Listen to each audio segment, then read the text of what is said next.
killed 5 times the number of the people in the Chicago fire on the same night, but it wasn't in the central media market like Chicago, Illinois, and was never reported.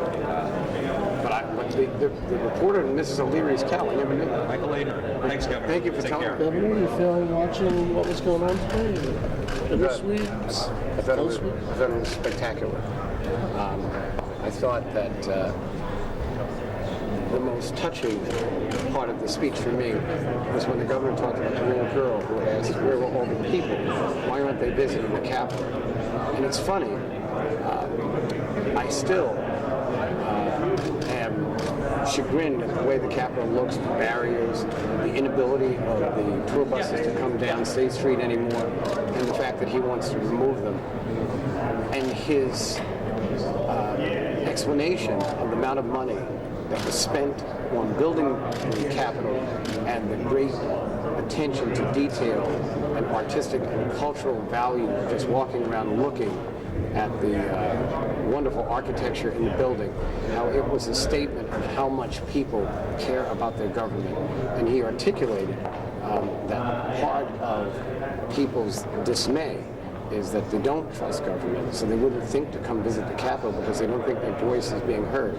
But what he said is if people's voices are actually being heard, Governor Cuomo suggested that those voices would prevail, but that if other voices, not in the interest of the public, are dominating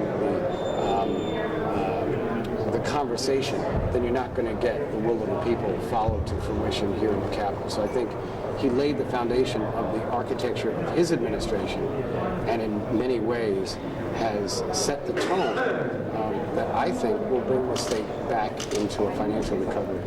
He said Democrats and Republicans have to work together. Is that possible? What do you think he's going to be able to do that you were not able to? I think that he has a clear mandate from the public. He has an overwhelming plurality of votes that say that Andrew Cuomo is the governor.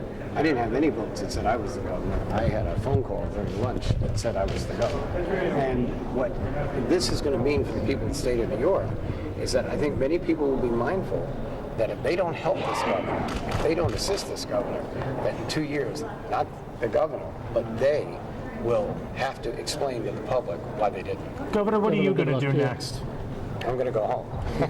Thank you. Governor,